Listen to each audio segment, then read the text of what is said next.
Today's country and your all-time favorites, 95.1 The Bull. It's 8:40, time for our community conversation brought to you by Floyd County Medical Center, online at fcmc.us.com.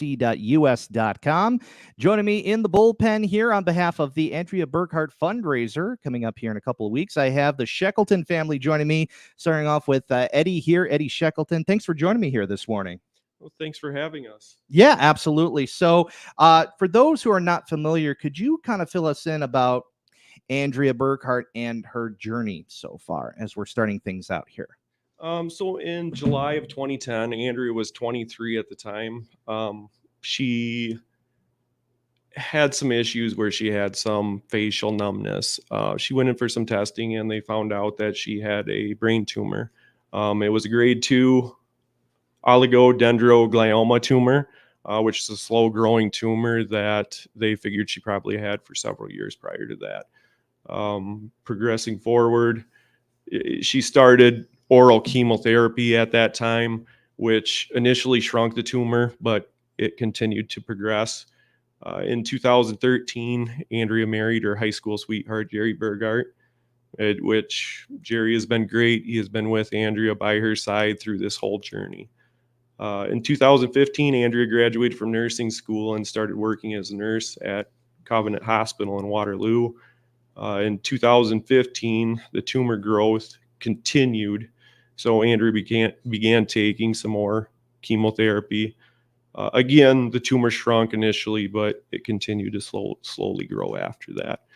And in 2017, Andrea followed her heart and began working in the oncology department at Mayo Clinic in Rochester, where she was following her passion and expertise of caring for cancer patients.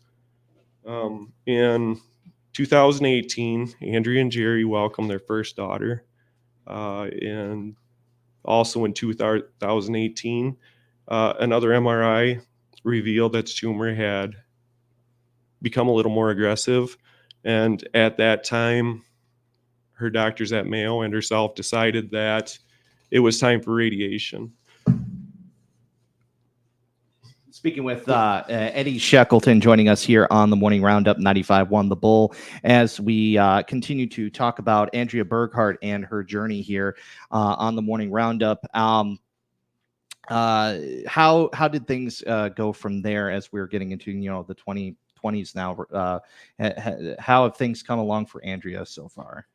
So in May of 2018, they decided to do a proton beam radiation, which was at the time it was newer and it was a state of the art radiation that actually pinpointed the cells of the tumor more, rather than just a broad radiation.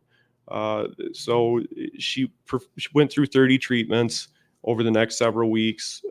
In July, she finished her radiation, and for the first time in 8 years, the progression had stopped. Fast forwarding 2021, MRIs continued to show that the tumor had not progressed since completing the radiation.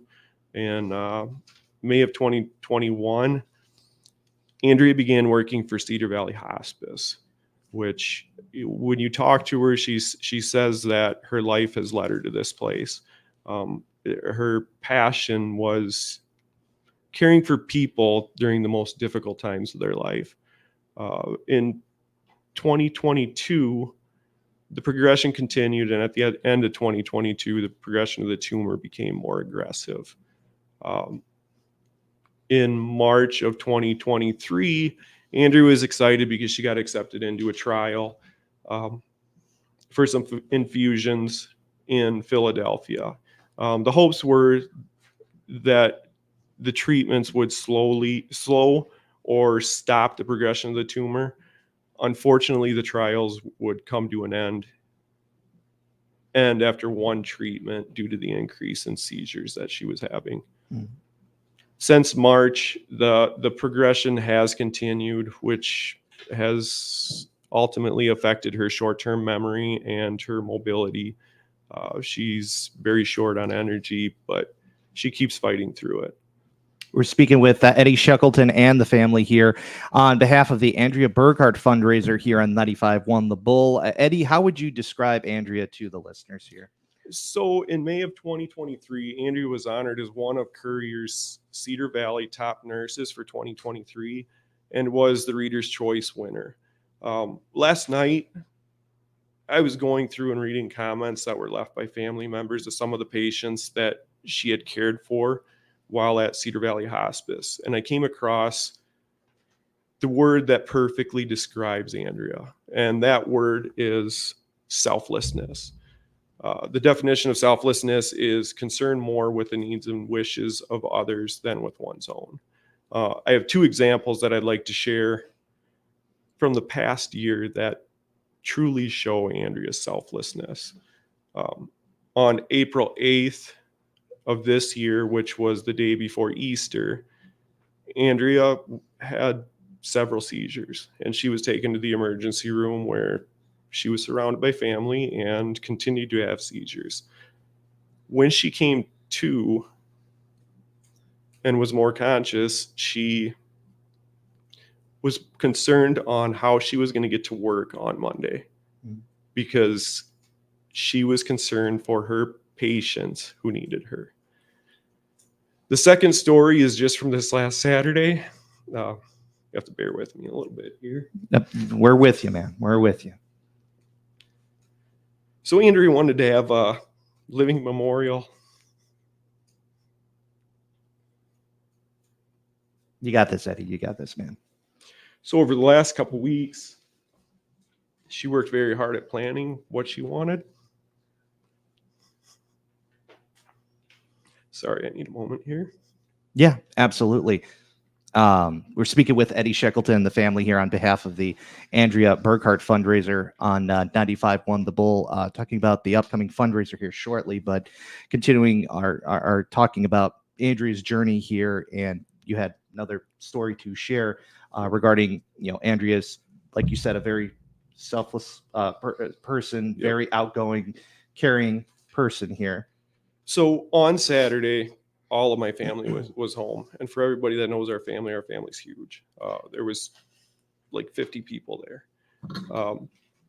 During a wedding, you have the first dance. Andrea decided she wanted to have a final dance, which this lasted for a couple hours because it was Andrea's goal to dance with everybody there. And she did. And during this time of dancing with each and every person, Andrea reassured us that even though this was difficult, that everything would be okay.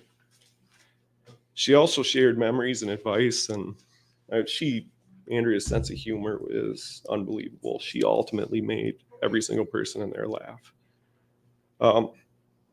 So after that evening ended, I had time to reflect, and I realized that she had planned this evening as much for us as she had for herself. She knew that we all needed this. So Andrea is the definition of selflessness.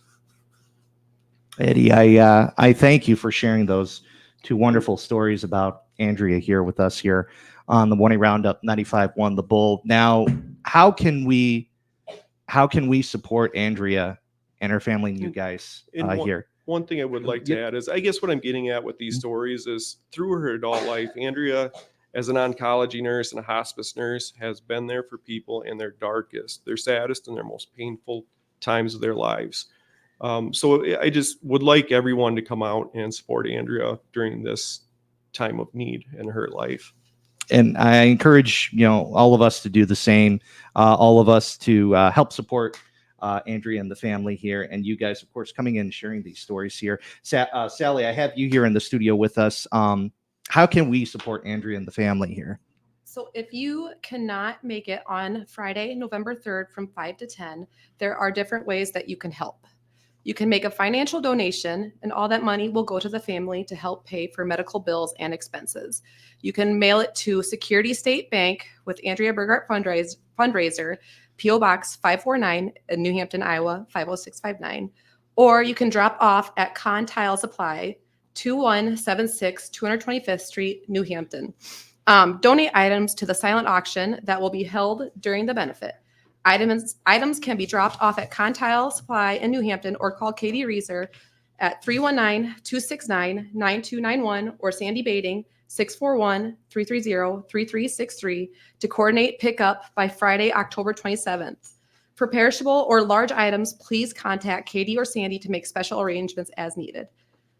And for additional details to contact, there's Jean Leichman, 319-239-2817, Sandy Bating, Chris Schneider, 319-464-0718, and then Lynn Shekleton, 319-239-3294, or email teamaburgart@gmail.com.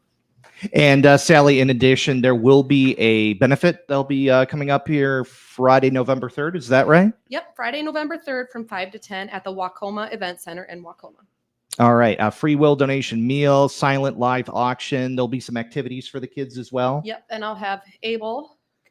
He has reading to do. Yeah, Abel Shekleton here on behalf of Andrea Burgart Fundraiser. Abel, I'd love to hear your words here, young man. Go ahead. Well, there will be many kid activities at this event, including temporary tattoos and face paint. Tattoos and face painting. Boy, that's up my son's alley right there. Yeah. So good job there. Tell him to join. Yeah, we'll have to do that. And then we have Clara is joined us here this morning as well. Clara, did you want to share something with the listeners this morning? We would truly appreciate all the support for our beautiful and her family. Clara, wonderful words right there. Thank you for sharing that with us. I have to say one more thing. I got to count to 3, though. Okay. Oh, okay. Ready? Count of 3. 1, 2, 3. We love you, Andrea. Thank you, guys. Eddie Shekleton, along with Sally, Abel, and Clara Shekleton joining us here on the Morning Roundup. We do have information on the community calendar for Andrea Burgart Fundraiser Friday, November 3rd on our community calendar page at 951thebull.com.